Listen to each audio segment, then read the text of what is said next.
السلام عليكم ورحمة الله وبركاته إن الحمد لله والصلاة والسلام على رسول الله نبينا محمد وعلى آله وصحبه أجمعين أما بعد فقد قال الله تبارك وتعالى أعوذ بالله من الشيطان الرجيم بسم الله الرحمن الرحيم قل هل يستوي الذين يعلمون والذين لا يعلمون صدق الله العظيم সম্মানিত দিন টিভির দর্শক শ্রোতা ভাই বোন আপনাদের সকলকে আন্তরিক মোবারকবাদ জানাচ্ছি। আপনাদের সকলকে আমন্ত্রণ জানাচ্ছি আপনাদের প্রিয় অনুষ্ঠান দ্বীনি সমাধানে। আমাদের সাথে আজকের দ্বীনি সমাধানে আলোচক হিসাবে আমাদের সাথে উপস্থিত আছেন ব্রিটেনের স্বনামধন্য আলেমে দ্বীন, আপনাদের অত্যন্ত প্রিয় মুখ, সকলের পরিচিত মুফতি হাসান নুরি হাফিজাহুল্লাহ। আমরা ইনশাআল্লাহ হযরতের আলোচনা শুনবো। তার আগে বলে রাখি, আপনাদের যদি কোনো প্রশ্ন থাকে, আমরা আজকে যে বিষয় নিয়ে আলোচনা করব সেটি হলো আমরা ঈমান নিয়ে আলোচনা করব। তো আপনাদের যদি কোনো প্রশ্ন থাকে ঈমান নিয়ে এবং দ্বীনি যে কোনো মাসআলা মাসাইল, আপনাদের প্রশ্ন থাকলে ইনশাআল্লাহ আপনারা ফোন করে প্রশ্ন করবেন। ইনশাআল্লাহ আমরা আপনাদের যথাযথ আনসার দেওয়ার, উত্তর দেওয়ার চেষ্টা করব ইনশাআল্লাহ।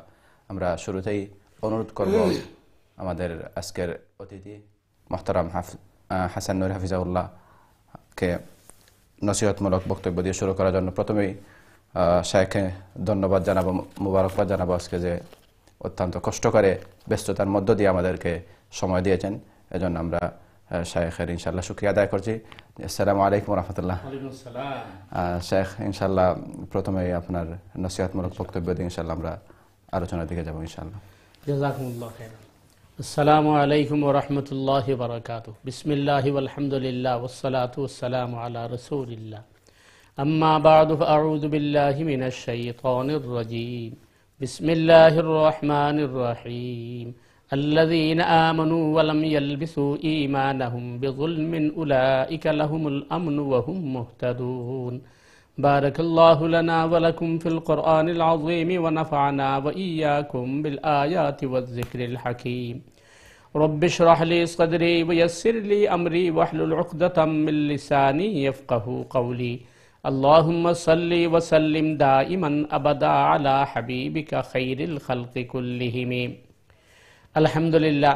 দিন টিভির দর্শক বিওয়ার ভাই বোনেরা, আমরা আপনাদের প্রিয় প্রোগ্রাম দ্বীন ই সমাধান শুরু করতে যাচ্ছি। আল্লাহ সুবহানাহু তাআলার কাছে আমরা তৌফিক কামনা করছি। ওয়া মা তৌফিক ইল্লা বিল্লাহ আলাইহি তাওয়াক্কালতু ওয়া ইলাইহি উনীব। আমরা ঈমান নিয়ে আলোচনা করছি, কারণ আমাদের জীবন মরণ, হাসর নসর, দুনিয়া সব কিছু কিন্তু ঈমানের উপর নির্ভরশীল। এবং ঈমানকে যদি আমরা নিখুঁত, নির্ভেজাল এবং আমরা যদি সঠিকভাবে পালন করতে না পারি, তাহলে আমাদের দুনিয়া এবং আখিরাত উভয়টি নাকাম হয়ে যাবে এবং অগ্রহণযোগ্য হয়ে যাবে। এজন্য আমাদেরকে ঈমানকে আমরা সঠিকভাবে আদায় করতে হবে। যে বিষয়ে রাসূল করিম সাল্লাল্লাহু আলাইহি ওয়াসাল্লাম প্রত্যেক নামাজেই আল্লাহ রাসূল সাল্লাল্লাহু আলাইহি ওয়াসাল্লাম সূরা ফাতিহার আগে আল্লাহ রাসূল সাল্লাল্লাহু আলাইহি ওয়াসাল্লাম সানা পড়ার পরে এই আয়াত পড়তেন, কুল ইন্না সালাতি ওয়া নুসুকি ওয়া মাহইয়ায়া ওয়া মামাতি লিল্লাহি রাব্বিল আলামিন। বলুন আয় রসুল, নিশ্চয় আমার সালাহ, ইন্না সালাতি ওয়া নুসুকি আমার কুরবানি, ও মাহইয়ায়া আমার জীবন, ও মামাতি আমার মৃত্যু, লিল্লাহি রাব্বিল আলামিন একমাত্র আল্লাহ সুবহানাহু তাআলার জন্য। আল্লাহ রসুল সাল্লাল্লাহু আলাইহি ওয়াসাল্লাম জবান দিয়ে কথা শপথ নিতেন যে আমার প্রতিটি কাজ কর্ম এবং আমার জীবনের প্রতিটি মুহূর্ত আল্লাহর জন্য, প্রতিটি কাজ আল্লাহর জন্য। এটি হচ্ছে ঈমানের একটি মৌলিক শিক্ষা। পাশাপাশি ঈমানের বিপরীত হচ্ছে কুফর, আর কুফরের উৎপত্তি হয় জুলুম থেকে। এজন্য আল্লাহ সুবহানাহু ওয়া তাআলা বলেন, আল্লাযীনা আমানু ওয়া লাম ইয়ালবিসু ঈমানাহুম বিযুলমিন উলাইকা লাহুমুল আমনু ওয়া হুম মুহতাদুন। তোমাদের মধ্যে যারা ঈমান নিয়ে আসবে এবং এই ঈমান হবে জুলুম মুক্ত ঈমান, তার ঈমানের সাথে জুলুম অন্তর্ভুক্ত থাকবে না, তাদেরকে আমি হেদায়েত দেব বা হেদায়েত প্রাপ্ত করব।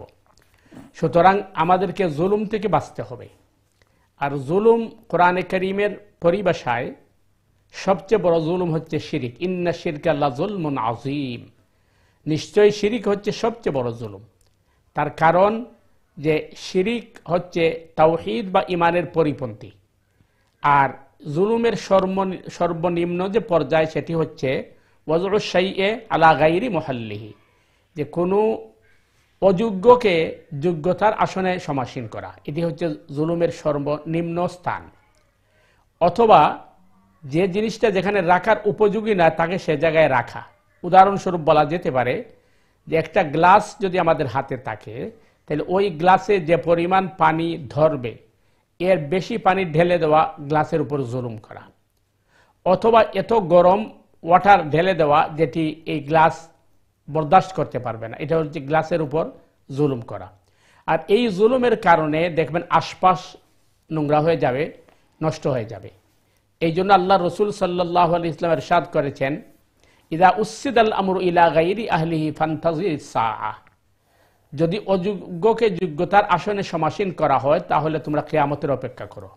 অর্থাৎ এটি কিয়ামতের একটি অন্যতম লক্ষণ যে অযোগ্যরাই করবে কি যোগ্যতার আসনে তারা সমাসীন হবে, যেটি কিয়ামতে আলামতে কিয়ামতের মধ্যে বলা হচ্ছে যে যে সমস্ত মানুষ জুতা পায়ে দিতে জানতো না, সভ্যতা জানতো না, ভদ্রতা জানতো না, এবং এই সমস্ত মানুষই একসময় বিশাল বিশাল অট্টালিকা তৈরি করবে এবং এটা নিয়ে প্রতিযোগিতা করবে এবং এরাই সমাজকে পরিচালনা করবে, যার কারণে সমাজের মধ্যে দুরবস্থা, অরাজকতা, ফিতনা, ফাসাদ সৃষ্টি হবে। সুতরাং এগুলা সব জুলুমের অন্তর্ভুক্ত। এছাড়া ব্যক্তিগতভাবে আপনি আপনার পারিবারিকভাবে যদি আপনি আপনার ওয়াইফের অধিকার না দেন, সন্তান সন্ততির অধিকার না দেন, ওয়াইফ যদি হাজব্যান্ডের অধিকার না দেয়, সন্তান যদি পিতামাতার অধিকার না দেয়, এই সবগুলাই হচ্ছে জুলুমের অন্তর্ভুক্ত। আর এখান থেকেই শুরু হয় অরাজকতা এবং বিভিন্ন ধরনের সমস্যা। তো আল্লাহ সুবহানাহু তাআলা তার সবচেয়ে বড় ইহসান বা অনুদান হচ্ছে যে তিনি ইনসাফ কায়েম করেন বা ইনসাফ কায়েম করতে চান, যার কারণে আমরা দেখছি আল্লাহ সুবহানাহু তাআলা সূরা আর রহমানে বলেছেন, আর রহমান আল্লামাল কোরআন খালাকাল ইনসান আল্লামাহুল বায়ান আশ-শামসু ওয়াল কামারু বিহুসবান। এরপরে আল্লাহ সুবহানাহু তাআলা বলছেন যে আমি মিজান বা পাল্লা তৈরি করেছি, ওয়াস-সামাআ রাফাআহা ওয়া ওয়াদাআল মিজান আল্লা তাতগাউ ফিল মিজান, আমি আসমানকে সুউচ্চ করেছি এবং মিজানকে আমি নির্ধারণ করেছি। তো আসমানকে সুউচ্চ করেছি, আসমানের সুউচ্চর সাথে মিজান বা পাল্লার সম্পর্ক কি? কোরআনের এক আয়াত আরেক আয়াতের সাথে সম্পৃক্ত তাসবির দানার মতো। আল্লাহ বললেন ওয়াস-সামা রাফাআহা ওয়া ওয়াদাআল মিজান আল্লা তাতগাউ ফিল মিজান। আল্লাহ সুবহানাহু তাআলা বোঝাতে চাচ্ছেন যে এই যে বিশাল পৃথিবী, বিশাল আকাশ, যেটার মধ্যে কোনো পিলার নেই, কোনো ধরনের ফাউন্ডেশন নেই, কোনো কিচ্ছু নেই, এটা টিকে থাকছে কিভাবে? এটা টিকে থাকার একমাত্র কারণ হচ্ছে যে আমি ইনসাফ কায়েম করেছি এবং আমি এই আদল কায়েম করেছি। সুতরাং পৃথিবীতে যতদিন পর্যন্ত ইনসাফ এবং আদল থাকবে ততদিন পর্যন্ত এই পৃথিবী স্বাভাবিক থাকবে এবং মানুষ সুখ শান্তিতে বসবাস করবে। আর পৃথিবী থেকে যদি ইনসাফ এবং আদল উঠে যায় তখন পৃথিবীটা অশান্ত পৃথিবী হয়ে পড়বে এবং এখানে পৃথিবীতে বসবাসকারী মানব, দানব এবং পশু পাখি যা কিছু আছে এগুলো সবগুলো অশান্ত হয়ে যাবে। এই জন্য আমাদেরকে চেষ্টা করতে হবে যে আমরা যেন ইনসাফ কায়েম করি, আদলের উপরে টিকে থাকি এবং আমার কাছ থেকে কোনো ধরনের অন্যায়, অবিচার, জুলুম যেন প্রকাশ না পায়। আল্লাহ সুবহানাহু তাআলা আমাদেরকে সঠিকভাবে জুলুম মুক্ত, শিরিক মুক্ত ঈমান আনয়ের তৌফিক দান করুক। সুবহানাকাল্লাহুম্মা বিহামদিকা আশহাদু আল্লা ইলাহা ইল্লা আনতা আস্তাগফিরুকা ওয়া আতুবু ইলাইক। আসসালামু আলাইকুম ওয়া রাহমাতুল্লাহি ওয়া বারাকাতুহু। মাশাআল্লাহ, জাযাকাল্লাহ মুহতারাম। আমরা আসলে অনেক সুন্দর আলোচনা শুনলাম জুলুম সম্পর্কে। কারণ জুলুম সম্পর্কে আসলে আল্লাহ তাআলা কালামুল্লাহর মধ্যে অনেক আয়াতে বলেছেন জুলুম সম্পর্কে, হাদিসের মধ্যে অনেক হাদিস সকল আছে যেগুলা জুলুম সম্পর্কে। আমরা আসলে সমাজের মধ্যে বা নিজের ফ্যামিলি অথবা যারা আত্মীয় স্বজন, তারপরে নেইবার, অনেকের সাথে আমরা অনেক দিক দিয়ে জুলুম করে আসলে আমরা অনেকেই জানি না। তো ইনশাআল্লাহ জুলুম সম্পর্কে আপনার কাছে ইনশাআল্লাহ আমরা প্রশ্ন নিয়ে আসবো। আর প্রথমে আমাদের দর্শকদেরকে বলে রাখি ইনশাআল্লাহ আমরা শায়খের কাছ থেকে সুন্দর আলোচনা শুনছিলাম। আপনাদের যদি কোনো প্রশ্ন থাকে আপনারা প্রশ্ন করবেন। আমাদের প্রশ্ন করার জন্য এখানে নাম্বার দেওয়া আছে, পাশাপাশি আমাদের ইমেল করে আপনাদের প্রশ্ন পাঠাতে পারেন dinissomadan@gmail.com-এ। আমরা ইনশাআল্লাহ শায়েখের কাছে প্রশ্ন নিয়ে যাব ইনশাআল্লাহ। শায়েখ, আমরা আসলে অনেক সময় দেখি যে আমাদের নেইবার বা প্রতিবেশী যারা বলি, অনেক সময় দেখা যায় বিশেষ করে দেশের মধ্যেও বা অনেক জায়গায় আমাদের প্রতিবেশীর অনেক সময় আমরা যে রাস্তা থাকে, ঘরের রাস্তা থাকে অথবা বাড়ির রাস্তা থাকে, অনেক সময় এগুলা বন্ধ করে ফেলি প্রতিবেশীকে অথবা নেইবারকে কষ্ট দেওয়ার জন্য। তো এটা আসলে কি জুলুমের মধ্যে পড়ে কিনা, আর এটার পরিণাম কি হতে পারে? দেখেন, প্রথম বিষয় যেটি হচ্ছে যে প্রতিবেশীর হক বা প্রতিবেশীর প্রাপ্যর ব্যাপারে যখন ওই হাদিসের মধ্যে আসছে, আল্লাহ রসুল সাল্লাল্লাহু আলাইহি ওয়াসাল্লাম বলেন, জিবরিল যখন প্রতিবেশীর হক আলোচনা শুরু করছেন, তখন আমি মনে করছি যে আল্লাহ নি প্রতিবেশীকে আমাদের সম্পত্তির উত্তরাধিকার বানিয়ে ফেলেন। মানে এত বেশি এই গুরুত্ব দিয়েছেন জিবরিল আমি আল্লাহর পক্ষ থেকে। জি শেখ, আপনার কাছে ইনশাআল্লাহ আসবো। আমাদের সাথে সম্মানিত দর্শক আছেন। জি, আসসালামু আলাইকুম রহমতুল্লাহ। ওয়ালাইকুম আসসালাম রহমতুল্লাহ। আমার একটা কোয়েশ্চেন আছে বুঝলো হয়েছে। জি, তো আমার ফোনটা রাখা আনসারটা দিবা প্লিজ। জি, আপনার প্রশ্ন হোক ইনশাআল্লাহ। উমরান নিয়ত কোন তুই করতাম করতে কি করিয়া যাইতাম না প্লেনও না হিথ্রো এয়ারপোর্ট নিয়ত করতাম একটা, আর কসর নামাজ কিলা করতাম হিথ্রো এয়ারপোর্ট গিয়া। আমার ফ্লাইট হইলো 5টার সময়। কোন ফ্লাইটে যাবেন? জি, প্রথমে আপনার ওজন খয়রা কুনান থেকে উমরান নিয়ত করতে আপনি কানেক্টিং ফ্লাইটে যাইরা না ডাইরেক্ট ফ্লাইটে যাইরা ওটা একটু কইবানি? Direct flight. জি, আচ্ছা। আর কোন প্রশ্ন আছে আপনার? জি, কসর নামাজের নিয়ম জোহর আসর কেন পড়লে আপনি হিতরত গিয়া না খালি জোহর করতাম বাদে আসর ওয়াক্ত আসর করতাম প্লেন ওগুলা তো একটু হইতাতে ভালো হইলো। ঠিক আছে ইনশাআল্লাহ, আপনি আমরা লগাতে হোক ইনশাআল্লাহ শেখে উত্তর দিবেন ইনশাআল্লাহ। জাযাকাল্লাহ, খুব সুন্দর আপনি প্রশ্ন করছেন। আসলে বর্তমানে অনেকেও উমরাত যাইরা, তো আসলে একটা গুরুত্বপূর্ণ প্রশ্ন। আপনার অনেক মুবারকবাদ, সুন্দর প্রশ্ন করার লাগে আপনার আমরা লগাতে হোক ইনশাআল্লাহ শেখে আমরা ইনশাআল্লাহ উত্তর দিবা। জি স্যার, আসলে আমরা আর সাথে আরো জন দর্শক আছেন, আমরা ফোনটা নিয়ে নিই, তারপরে ইনশাআল্লাহ প্রশ্নের আনসার দিব ইনশাআল্লাহ।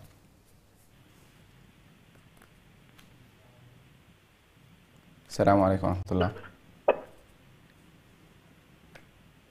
আসসালামু আলাইকুম রহমতুল্লাহ। হ্যালো, আসসালামু আলাইকুম রহমতুল্লাহ। ওয়ালাইকুম সালাম। আমার মা তো না জাননি। জি জি, হুনাজার প্রশ্ন হোক আপনার। আমি চাই একজন মুফতি সম্বন্ধে একটু জানার আছে। জি হোক, আমার মা তো না জাননি। জি হুনাজার একটু হোক আপনার প্রশ্ন হোক। আপনার মা তো আমি খুব কম উনিয়া। আপনার প্রশ্ন হোক আমরা। আচ্ছা, আমি যখন মসজিদে নামাজে যাই আর কি, তখন সম্ভবত একটা দশ না একটা 15 স্টার্ট হয়, বুঝছেন? জি, তা আমি 2 রাকাত নামাজ তাহিয়াতুল মসজিদ পড়ি আর কি। আমার দুইজনে নিষেধ করছে নাকি যে জাওয়াল অর্থাৎ নামাজ 1:10 না 15 আরম্ভ হয়, 1 নামাজ পড়লে নামাজ হইতো না। আমি কইলাম এই নামাজ তো টাইমের লগে কোন কানেকশন নাই। আর এখন আমি বললাম যে আমি আসাম যখন মিম্বারও খাড়া হয়ে যাবো তখন নো সালাম নো কালাম কোনো নামাজ নাই। অথচ আল্লাহ নবী কইরা তোমরা যখনই তোমার মসজিদে প্রবেশ করবা 2 রাকাত নামাজ না পড়িয়া বসিও না। এই সম্বন্ধে আমার একটু বুঝাইয়া বলবেন। জি ঠিক আছে ইনশাআল্লাহ। জাযাকাল্লাহ, আপনার দুইটা প্রশ্ন খুব সুন্দর প্রশ্ন করছেন। ইনশাআল্লাহ আমরা লগে থাকা শেখ ইনশাআল্লাহ উত্তর দিবা। জি শেখ, প্রথম আমরা যে উমরার বিষয় কইছিলাম। জি ভাই, আপনি উমরার যে প্রশ্ন করছেন প্রথম ভাই, বিষয়টা হইল যে পয়লা বোঝা লাগবে নিয়ত খারে হয়। নিয়ত মানে ইন্টেনশন। যেহেতু আপনি কইছেন যে আমি উমরাত যাইতাম নিয়ত করতাম কোন সময়, তো আপনি কিন্তু উমরাত যাওয়ার লাগে নিয়ত করে লিয়েছেন। এটা এক ধরনের নিয়ত। যেমন আপনি যেদিন টিকিট করছেন, কনফার্ম করছেন বা উমরা যেবার লাগে প্রস্তুতি নিছেন, তখন আপনি উমরার লাগে নিয়ত করছেন মনে মনে। আর আপনি ওই সময় থেকেই আপনার আমলনামাত সওয়াব জারি হয়ে যাবে ইনশাআল্লাহ। কারণ হাদিসের পরিভাষায় ভালো কাজের নিয়ত করলেই আল্লাহ সুবহানাহু তাআলা নেকি লিখতে থাকেন। তো এই নিয়ত হইল আপনার একটা। আরেকটা হইল যে আমি যতটুকু বুঝছি, আপনি যেটা জানতে চাইরা যে এহরাম কোন সময় বান্ধা। এহরাম তো যখন বানবা তখন থেকে আপনি একেবারে নিয়ত করিয়া আপনি কিন্তু উমরার লাগি রেডি হয়ে গেছে। এরপরে আপনার কিছু এই কাজ আছে যেটা থেকে আপনি বিরত থাকা লাগবো, যেগুলো এই এহরাম বিরোধী। তো এই এহরাম বাদার ব্যাপারে বা আপনি এহরামের লাগি যে নামাজ আদায় করবা, এরপরে আপনি নিয়ত করবা যে আল্লাহ আমি উমরার লাগি মক্কার দিকে যাইরাম আপনার সন্তুষ্টির লাগি, আপনি এটা কোনান থেকে করতা। যেহেতু আপনি ডাইরেক্ট ফ্লাইটে মানে সৌদি এয়ারলাইন্সে যাইবা, তো সৌদি এয়ারলাইন্সে যদি আপনি যান, সৌদি এয়ারলাইন্সে কিন্তু আপনারে প্লেনের মাঝে তারা এই এহরামের সুযোগ দেয়। যখন মিকাত অতিক্রম করবা তখন তারা কইব যে এহরাম বানবার লাগি, আর এহরাম বানবার লাগি যখন তারা কইব আপনারে, তখন আপনি এহরাম বান্ধিয়া আপনি এহরাম সারা উঠে যেতে পারবা, আপনি মিকাত অতিক্রম করার আগে এহরাম বানবা। তবে প্লেনের ভিতরে এহরাম বানতে হইলে অনেক সময় হয়তো মানে সুযোগ সুবিধা কম থাকে, অথবা মনে করুকা অনেক সময় ভিড় থাকে, লাইনও দাঁড়াইতে হয়, ওলা সমস্যা থাকে। তাইলে আপনি সহজ পন্থা হইল যে আপনি হিথ্রো এয়ারপোর্ট গিয়া আপনি চাদর এহরামের চাদর ফিন্দি লিলা, আর মানে এহরামের লেগে রেডি গেলা, আর আপনি নিয়ত করলা না, ওখানে নিয়ত করলা না, আপনি রেস্ট্রিকশনও ঢুকলা না। আর যখন আপনার প্লেনও কথা কইব যে মিকাত অতিক্রম করে আপনার এহরাম বান্ধুকা, তখন আপনি নিয়ত করে নিবা, তাইলে আপনার লাগে ইজি হইব। এটা হইল সহজ পন্থাকে। আর আপনি ইচ্ছা করলে আপনি হিথ্রো এয়ারপোর্ট থেকেও আপনি নিয়ত করে এহরাম বান্ধি আপনি প্লেনে উঠতে পারবা। কিন্তু যেহেতু আপনি এহরাম বান্ধার লগে আপনি রেস্ট্রিকশন যাইবা কি, এই হিসাবে আপনার সুযোগ হইলে আপনি চাইলে চাদর ফিন দিলে বা হিথ্রো এয়ারপোর্টও, আর নিয়ত করবা মিকাত অতিক্রম করার আগে। 2 নম্বর যে বিষয়টা আপনি জানতে চাইছেন যে আমি জোহর আসর একলগে পড়তাম নি নাকি, বিষয়টা হইল যে জোহর আসর একলগে পড়ার নির্দেশ ইসলামে আমরা দেন না। ইসলামে আমরা সুযোগ দিছে যে মুসাফিরের লাগে একটা সুযোগ আছে, আপনি ইচ্ছা করলে জোহরের টাইমে আসর পড়তে পারবা, মাগরিবের টাইমে এসা পড়তে, মাগরিবে এসে একলগে পড়তে পারবা। এই হিসাবে আপনি যদি মনে করেন যে প্লেনে উঠার বাদে আমি যখন আসরের নামাজ পড়বো তখন কিবলা ঠিক থাকতো নাই, অথবা আমি এই দাঁড়াইয়া নামাজ পড়তাম পারতাম নাই, ঠিক মতো রুকু সিজদা করতাম পারতাম নাই, এরপরে শান্তি মতো নামাজ পড়তাম পারতাম নাই, যেহেতু ইসলামে আমাদের সুযোগ দিছে, সেহেতু আমি হিথ্রো এয়ারপোর্ট থেকে জোহরের 2 রাকাত আসরের 2 রাকাত একলগে পড়িয়া আমি উঠে যাব। আর এরপরে আপনি মনে করুকা এই প্লেনও উঠার বাদে আপনি তালবিয়া পড়তে থাকলা, জিকির আজকার তাসবিহ তাহলিল করতে থাকলা, আপনি মাসআলা হইল মুসাফিরের লাগি জোহর আসর একলগে পড়া জায়েজ এবং মাগরিবের সাথে একলগে পড়া জায়েজ আছে। সুতরাং আপনি ইচ্ছা করলে পড়তে পারেন। যেটা আমি কইলাম যে প্লেনে উঠার বাদে আপনি দেখবা অনেক দুর্বলতা থাকবো, কিবলা ঠিক করা যাইতো নাই, দাঁড়াইয়া নামাজ পড়া যাইতো নাই, ঠিক মতো রুকু করা যাইতো নাই, সিজদা করা যাইতো নাই, অথবা অজু গেলে অজু করতেও প্লেনের মাঝে কিন্তু অনেকটা সমস্যা আছে। এই হিসাবে মুসাফির হিসাবে আপনি জোহর আসরে একলগে পড়িয়ে উঠিতে পারবা। আশা করি আপনার 2 প্রশ্নের মানে আনসার হয়েছে। এখন আমরা দ্বিতীয়বার যে প্রশ্ন করছেন তাহাইয়াতুল মসজিদের ব্যাপারে, তাহাইয়াতুল মসজিদের ব্যাপারে আমরা জানার দরকার হইল যে তাহাইয়াতুল মসজিদ এটা হানাফি মাযহাবের বক্তব্য অনুযায়ী এটা নফল নামাজ, আর বাকি মাযহাবের বক্তব্য অনুযায়ী এটা ওয়াজিব। কারণ আল্লাহ রাসূল সাল্লাল্লাহু আলাইহি ওয়াসাল্লাম হুকুম করছেন মসজিদে যখনই প্রবেশ করবা 2 রাকাত তাহাইয়াতুল মসজিদ পড়ো। তো হানাফি মাযহাবে যেহেতু এটা নফল মনে করে, এই কারণে হানাফি মাযহাবের বক্তব্য হইল যে আপনি মাকরু টাইমে পড়তে পারতেন না, অর্থাৎ ঠিক দুপুর সূর্য ডুবার আগে এবং সূর্য উঠার 15-20 মিনিট পর্যন্ত। আর বাকি যে মাযহাবগুলো ওয়াজিব মনে করেন তারা হইতে কোন তাহাইয়াতুল মসজিদ এবং তাহাইয়াতুল ওযু এই 2 নামাজ কারণবশত নফল। সুতরাং আপনি এটা যখনই ওযু করবা তখনই আপনি 2 রাকাত তাহাইয়াতুল ওযু পড়তে পারবা, যখনই মসজিদে ঢুকবা আপনি কি করবা তাহাইয়াতুল মসজিদ পড়বা। 2 নম্বর পয়েন্ট যেটা আপনি কইছেন যে ইমাম সাহেব যদি মিম্বর খুতবা দেওয়া শুরু করে দেন তাইলে এই সময় তাহাইয়াতুল মসজিদ পড়তে পারবা কিনা, হানাফি মাযহাবে এটা এলাও করে না।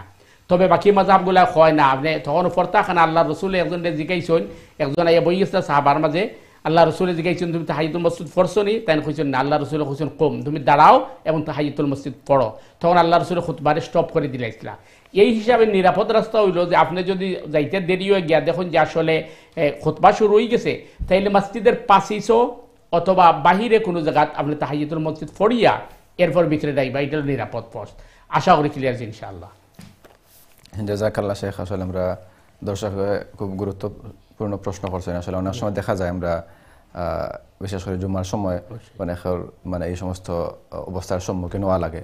আমি মানে নিজেও দেখছি আসলে অনেক সময় মসজিদ যারা খেতে আসেন, কমিউনিটির মানুষ আছেন, অনেক সময় হয়তো বেখেয়ালেও খুতবার আজান হয়ে গেছে, তারপরে মাইক আতলাইয়া কইরা যে আপনারা সব দাঁড়াউকা, দাঁড়াইয়া আবার স্পেস ফুরা করৌকা, তারপরে আবার মাত কথা শুরু হয়ে যায় যে জুমার খুতবার আজান হয়ে গেছে, তারপরে এর মধ্যখানে আবার অ্যানাউন্স করা আসলে এলাখান যদি কেউ করেন এটা ঠিক হইব নি যে জুমার খুতবার আজান হয়ে গেছে ইমাম সাহেব খুতবার লাগি রেডি এখন যদি কেউ অ্যানাউন্স করেন যে আপনারা জায়গার স্পেস ফুরা করুকা আপনারা দাঁড়াইয়া আবার জায়গা ফুরা করুকা বিষয়টা আমার কাছে ক্লিয়ার নাই তবে আমি ধরুন বুঝুন আপনি যেটা কইতে ছাড়া যে মসজিদ কমিটির কিছু মেম্বার হল থাকেন এরা দেখা যায় যে খুতবার আজান চলে অথবা খুতবা চলে এই সময় দাঁড়াইয়া বলে আপনারা সামনে যাওকা এরপরে আপনারা গ্যাপ মারুকা লাইন সোজা করে বউকা এটা আমরা মাঝে আগে যেটা আমরা কইছি জুলুম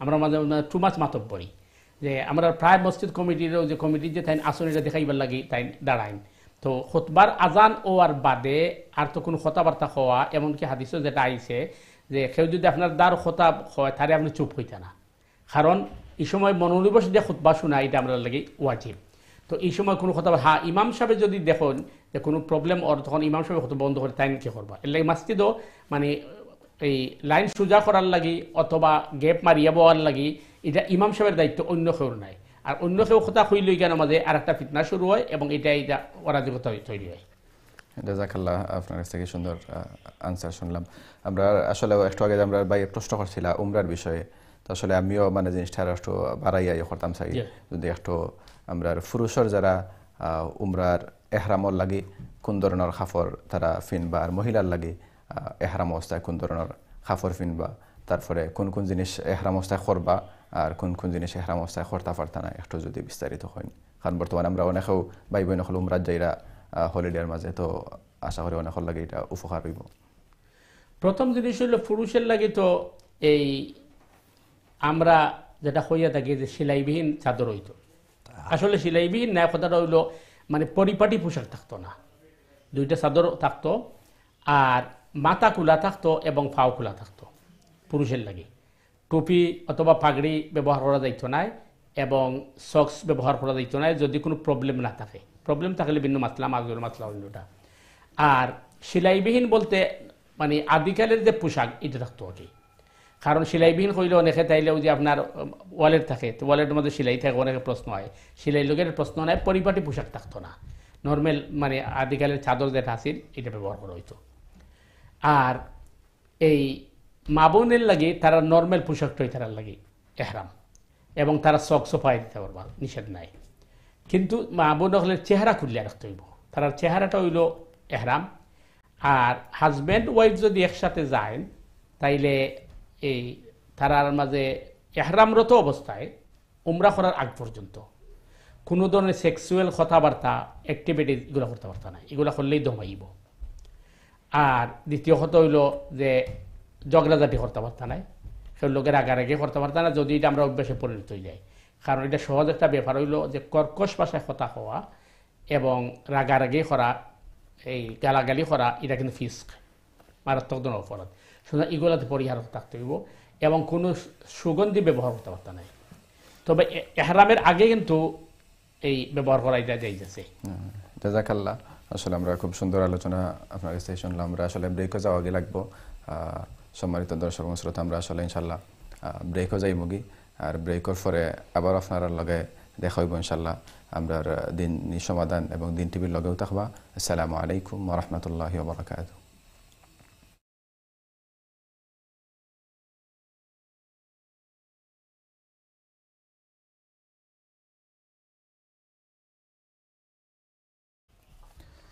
আসসালামু আলাইকুম রহমতুল্লাহি ওয়া বারাকাতুহু বিরতির পর আপনারা আবারও মুবারকবাদ জানাইলাম আপনারা প্রিয় অনুষ্ঠান দিনী সমাধান প্রিয় দর্শক শ্রোতা ভাই বোন আমরা আশা করব ইনশাআল্লাহ আপনারা দিন সম্পর্কে কোনো প্রশ্ন থাকলে ইনশাআল্লাহ আপনারা প্রশ্ন করবা আমরা এই দিনের সমাধান আপনারা জানেন যে এই দিনের সমাধান অনুষ্ঠান থেকে আমরা অনেক জিনিস দিনে বিভিন্ন মাসআলা মাসাইল আমরা এখান থেকে শিখতাম পারলাম যেটা আমরা জীবনের লাগে আমরা লাইফর লাগে আমরা দুনিয়া এবং আখিরাতের লাগে অনেক উপকারী একটা জিনিস তো আপনারা ইনশাআল্লাহ আপনারা কোনো প্রশ্ন থাকলে ইনশাআল্লাহ আপনারা প্রশ্ন করবা এই দিনই সমাধান এই দিনই টিভি থেকে আমরা সব সময় এই ধরনের বিশেষ করে দিনের যে সমস্ত সমাধান হল আছে ইসলামের বিভিন্ন গুরুত্বপূর্ণ বিষয় দিনই আলোচনা আপনারা এখান থেকে শুনতে পারেন আমরা এখান থেকে উপকৃত হইতাম পারলাম আল্লাহ তাআলা আমরা এই সমস্ত আলোচনা শোনার এবং আমল করার আল্লাহ তাআলা আমরা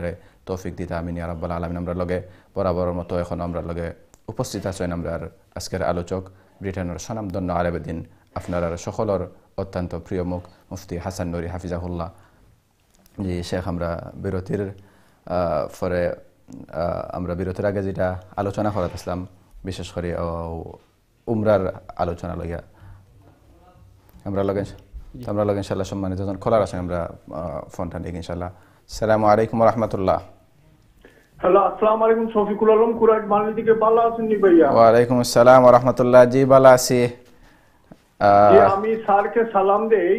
আমার প্রশ্ন হইল, কোন নবী হলতে তো মিথ্যা মাত্রা নাই, আর কত হইল যে হিটলারের দল নাচি হইল এজুদের দল, আর গোলাম আজমের দল জামাতে ইসলাম হইল।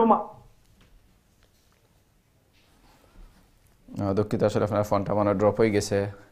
তো যে প্রশ্ন আমরা শুনতাম যেটা হয়েছে যে নবী রাসূলের জি হাজি সাহেব, আসলে আপনি তো জ্ঞানী মানুষ এবং আপনি খুব বুদ্ধিমান মানুষ। নবী রসুল এরা তো মিশা মাতার প্রশ্নই আয় না, কারণ সমস্ত নবী এবং রসুল মাসুম, তারা জন্মগতভাবে মাসুম এবং তারা যতদিন জীবিত আসলে আল্লাহ সুবহানাহু ওয়া তাআলা তার কুদরতের হেফাজত করছেন। তবে আমরা মনে করুক কোনো ব্যক্তি অথবা কোনো দল অথবা কোনো গোষ্ঠীর নাম লইয়া আমরা কেউ সমালোচনা করি না, এবং সমালোচনা এইভাবে করা এটা কোরআনের শিক্ষা নাই। কারণ কোনো দল অথবা ব্যক্তি অথবা কোনো গোষ্ঠীর নাম উল্লেখ করাই ঠিক নাই। কেউ যদি কোনো অপকর্ম থাকে আমরা কমন অপকর্ম আলোচনা করবো, গঠনমূলক সমালোচনা করবো। আপনার সুন্দর মতামতের লাই ধন্যবাদ। জাযাকাল্লাহ শেখ। আসলে আমরা অনেক সময় আমরা অনেকটা হয়তো চিন্তা না করিয়া অনেক জিনিস আমরা প্রশ্ন করিলাই, তো আসলে আমরা অনেক জিনিস বোঝার দরকার। আশা করবো ইনশাল্লাহ আপনার প্রশ্নের আনসার পাইছেন, আর আপনার আরও কোন প্রশ্ন থাকলে ইনশাল্লাহ প্রশ্ন করবা। আর আমরা সম্মানিত দর্শক শ্রোতা ভাই বোনের কাছে অনুরোধ করবো ইনশাল্লাহ আপনারা যদি কোনো প্রশ্ন থাকে ইনশাল্লাহ আপনারা ফোন করিয়া প্রশ্ন করবা এবং আমরা কাছে প্রশ্ন ফাটাইতে পারবা আমরা ইমেলের মাধ্যমে dini-সমাধান@gmail.com।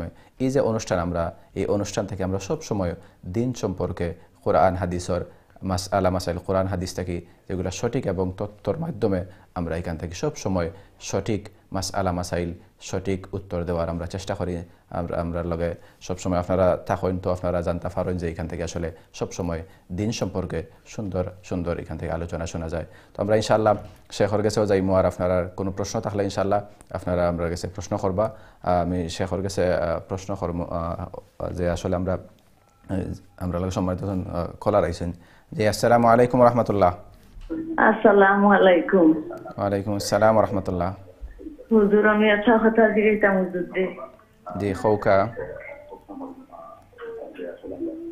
হ্যালো। জি আপনার কষ্ট করে আপনার টিভির ভলিউমটা কমাইলাউকা, আর আমরা লগে সরাসরি মাতুকা আপনার প্রশ্ন খোকা। ও প্রশ্ন কি হুজুর দে হইতাম যে কোনো সময় গাড়ি বাইরে গেলে যে চলা অবস্থায় এখন গাড়ির নমাজ পড়িলে আমার নমাজটা হইব নি, যার কি এখন গরো যাইতাম পারতাম না, এখন আর থামবারও জায়গা নাই। তো রাস্তায় চলন্ত অবস্থায় আর কি দিল লোকে খাবারে দিলে বুঝলাম খাবারে দেখে আমার দিল দিয়া খাবার দিক নির্ণয় করতাম পারি না, সে নমাজ হইব নি হুজুর দেও কথা। ঠিক আছে ইনশাআল্লাহ। আর কোনো প্রশ্ন আছে আপনার? জি না, আর যে কোনো সময় সজিদার প্রশ্নটা হুজুরে বলা ঠিক আরবার হইলে ও 3 রাকাত পড়লাম না 2 রাকাত, সব সময় ও অবস্থায় আমি সজিদা যে হুজুরে হইছে। আর ও গাড়ি দিয়ে পড়িলে ওটা তো বিশেষ জরুরি, যে টাইম যাইব কি গাড়ি পড়িলে খাবার দিল লোকে শেয়ার করিয়া পড়িলে নমাজ হুজুর আমার নমাজ হইব। ঠিক আছে ইনশাআল্লাহ, জাযাকাল্লাহ। আপনি খুব সুন্দর প্রশ্ন করছেন। আশা করি ইনশাআল্লাহ আমরা শেখর কাছ থেকে এই প্রশ্ন ইনশাআল্লাহ বিস্তারিত আমরা আলোচনা শুনবো ইনশাআল্লাহ। জি শেখ। জি আসলে বিষয়টা, নামাজটা কিন্তু খুব গুরুত্বপূর্ণ একটা ইবাদত। কোরআনে কারীমের মধ্যে হয়েছে ইন্নাস সালাতা কানাত আলাল মুমিনিনা কিতাবাম মাওকুতা, নিশ্চয় নির্দিষ্ট সময়ে নামাজ তোমরা উপরে ফরজ করে দেওয়া হয়েছে। আর নামাজের যে ফরজ যেগুলা, যেমন কেবলা নির্ধারণ করা, কেবলারে আপনি আগে ঠিক করা, এরপরে কেবলামুখী হইয়া নামাজ পড়া, ফরজগুলার সঠিকভাবে আদায় করা। এখন আপনি যেটা কয়রা যে যদি দেখা যায় যে আপনি ঘর থেকে যে বারোইয়া যায়রা, এটা যদি লোকাল কোনো জায়গায় থাকুন, আপনি যেমন লন্ডনের আশপাশ অথবা আপনি যে বসবাস করার আশপাশ থাকুন, যদি তাইলে আপনারে কিন্তু আপনি গাড়িতে বইয়া নামাজ পড়লে হইতো নাই। আপনি নামাজের টাইম মতো আপনি আশপাশে কোনো মসজিদে যদি মহিলাগুলোর অ্যাক্সেস থাকে তাইলে মসজিদও গিয়ে নামাজ পড়বা। যদি মহিলার কোনো অ্যাক্সেস না থাকে তাইলে গাড়িরে কোনোখানে পার্কিং করিয়া আপনি মানে পেমেন্টও দাঁড়াইয়া সাইডে নামাজ পড়তে হইব। এই নামাজের লাগি আপনি মনে করুকা যায় নামাজ থাকলে বালা, যায় নামাজ না থাকলেও আপনি মানে সহজ মাস আলা হইলে জুতা ফাও দিয়া নামাজ পড়া যাই গেছে, আপনি নামাজ আদায় করবা, কিন্তু পেমেন্টও দাঁড়াইয়া কিবলামুখী হইয়া নামাজ পড়তে হইব। আর দ্বিতীয় জিনিস হইল যে যদি আপনি কোনোখানো লং জার্নি যান, যেমন আপনি মোটরওয়ে ক্রস করিয়া যাইবা, এই অবস্থা যদি হয় তাইলে আপনি যদি মনে করুক জোহরের সময় বারোইন তাইলে জোহর আসর একেলগে ফড়িয়ার পরে বারোই যাবা, তাইলে আর রাস্তাত আপনার আসর পড়া লাগতো নাই, নামাজ কাজা হইতো নাই।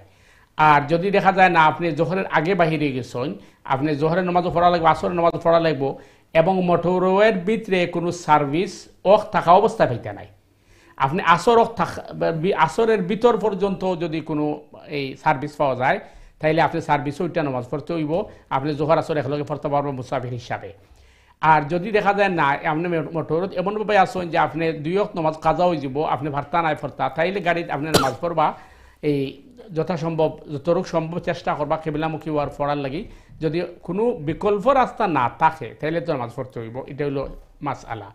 2 নম্বর যেটা আপনি কইছেন সহজতার কথা, এটা আমরা আরও কইছি, যারা সবসময় নামাজের মধ্যে ভুল হয়, সব নামাজের মধ্যে সন্দেহ থাকে, তারা প্রত্যেক যদি আপনি 2 রাকাত না 3 রাকাত পড়ছেন সন্দেহ হয় তাহলে কম ধরবা, অর্থাৎ 2 রাকাত না 3 রাকাত হইলে আপনি 2 রাকাত ধরবা, আরো 1 রাকাত এক্সট্রা পড়বা।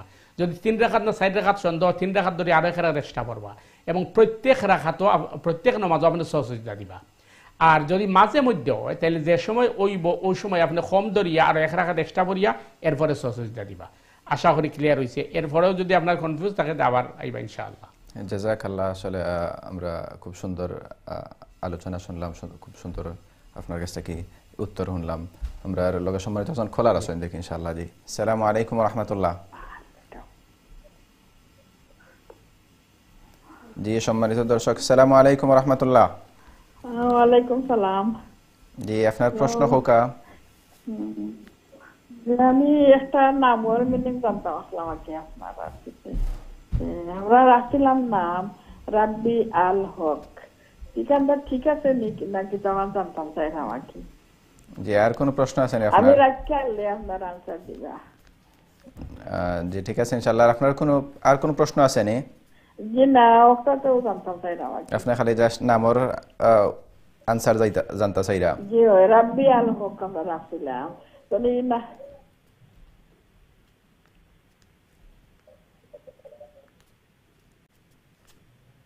আমরা আসলে নাম সম্পর্কে আসলে জানতে চাইরা। আসলে এমনি তো আমরা অনেক সময় নাম রাখতেও দেখা যায় যে কোরআন হাদিসে ফলো করি না, আমরা অর্থবোধক নাম ছাড়া যে কোনো নামে আমরা নাম রাখিলাই। তো আসলে এটা একটা আমি একটু বাড়াইয়া কইমু যে আমরা অনেক সময় যেগুলা নামর মিনিং উল্টাপাল্টা থাকে বা যেগুলা নামর কারণে তো অনেক সময় মানুষের উপরে নামর একটা আসরও পড়ে। তো এই যে আমরা সম্মানিত দর্শকের প্রশ্ন করছেন, এটার লাগে যদি একটু বিস্তারিত মানুষের যারা আমরা ইসলামিক নাম কিলাখান রাখতাম এবং নাম কিলাখান রাখা যায় এটা সম্পর্কে একটু আলোচনা করুন। যে প্রথম জিনিস হইল যে নাম রাখার ব্যাপারে হাদিসও যেটা আছে সবচেয়ে উত্তম নাম হইছে আল্লাহ সুবহানাহু তাআলার সিফাতি নামের সাথে আবদ শব্দ যোগ করিয়া। আর এইখানের মাঝে বিষয় জানার বিষয় হইল আল্লাহ সুবহানাহু তাআলার নামও কিন্তু 2 জাতের। একটা নাম হচ্ছে মানে এখানে ফিক্সড করা আল্লাহর লাগি, এই নাম কোনো অবস্থাতেই আবদ ছাড়া রাখা যায় যেত না। যেভাবে আপনি হচ্ছেন রব আব্দুর রব ছাড়া রব মিয়া, রব হুসাইন, রব আহমদ এটা রাখা যায় নাই, কারণ আল্লাহর স্পেশাল নাম হলের মাঝে একটা নাম হচ্ছে রব। এইভাবে রাহমান মিয়া রাহমান এইভাবে রাখা যায় যেত নাই। তবে রাহিম যদি কেউ রাখেন আব্দুর রাহিমও রাখতে পারবা অথবা রাহিম হুসাইনও রাখতে পারবা। এখানে রাহিম আল্লাহরও সিফত বান্দারও সিফত, রসুল করিম সাল্লাল্লাহু আলাইহি ওয়াসাল্লামের রাহিম হওয়া হয়েছে। ঠিক একইভাবে রাশিদ অর্থ হইল পথ প্রদর্শক। আল্লাহ আসল পথ প্রদর্শক, দুনিয়াত মানুষও সাময়িক পথ প্রদর্শন করে। সুতরাং আব্দুর রশিদ মিয়া, রশিদ আহমদ রাখা যায় জীব। এখন আপনি আর এরপরে হয়েছে আল্লাহ রসুল সাল্লাল্লাহু আলাইহি ওয়াসাল্লামে কইছেন যে তোমরা লাগে সহজ পন্থ হইল আল্লাহর সিফতি নাম আব যোগ করিয়া রাখো অথবা নবী রসুলের নাম রাখো। তোমরা যে সমস্ত নবী রসুলের নাম আছে এগুলো বারাকাত আছে। 3 নম্বর পয়েন্ট হইল যে নাম রাখতে হইল সুন্দর অর্থবোধক নাম রাখতে হইব, যে নামের অর্থ সঠিক নাই অথবা নামের অর্থ মানে বিদকুটে এই সমস্ত নাম রাখা ঠিক না। এটা নামের প্রভাব পড়ে এবং নামের আসর পড়ে। এমনকি আল্লাহ রসুল সাল্লাল্লাহু আলাইহি ওয়াসাল্লাম কোনো জায়গায় যাওয়ার বাদেও যখন জায়গার নাম এটা এই বাদ নাম, তখন আল্লাহ রসুল এই জায়গার নাম পরিবর্তন করতা অথবা জায়গা চেঞ্জ করে দিতা। আর আপনি যেটা খুঁজছেন রাব্বি আল হক, রাব্বি আল হক না রাখাটা উত্তম, কারণ রব আল্লাহর নাম, হকও আল্লাহর নাম।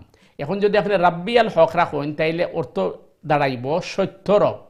তো রব তো আর মানুষ হইতে পারে না, এর লাগে আপনি রাব্বি আল হক না রাখিয়া আপনি আব্দুর রব অথবা আব্দুল হক এইভাবে রাখতে হইব আর কি নামটারে। কারণ আপনি রাব্বি আল হক রাখলে এটা দুইটা নাম আল্লাহর নাম এবং দুইটা নামে মিনিং দাঁড়াই যায়, মানে বোঝা যায় আল্লাহ রেখি সিফত। সুতরাং এই যে নাম না রাখাটা উত্তম হইব। আপনি রবের সাথে আব যোগ করিয়া রাখতে হইবা, আব্দুর রব অথবা আব্দুল হক। আশা করি ক্লিয়ার আছে ইনশাআল্লাহ।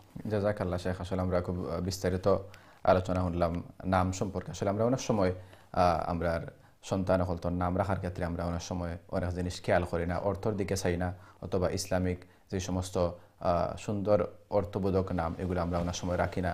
আমরা সব সময় চেষ্টা করতাম যে আমরা সন্তান হল লাগে আমরা যখন নাম রাখবো এটা মাতা পিতার উপরেও কর্তব্য হইল সুন্দর নাম রাখা। কারণ সন্তানের সুন্দর নাম রাখতে এটা হইল আপনার উপরে দায়িত্বের কারণে সবসময় চেষ্টা করবা যে সুন্দর নাম রাখার লাগে। পাশাপাশি আপনি না জানলে আশপাশে যারা দিন সম্পর্কে জ্ঞান রাখেন অথবা যারা উলামায়ে কেরাম হল আছেন তারা কাছ থেকেও আপনি চাইলে এই সমস্ত সুন্দর সুন্দর নাম আপনি চয়েস করিয়া আপনি রাখতে পারবা। জাযাকাল্লাহ। আশা করি ইনশাল্লাহ আপনি আপনার প্রশ্নের আনসার ফাইলিছেন।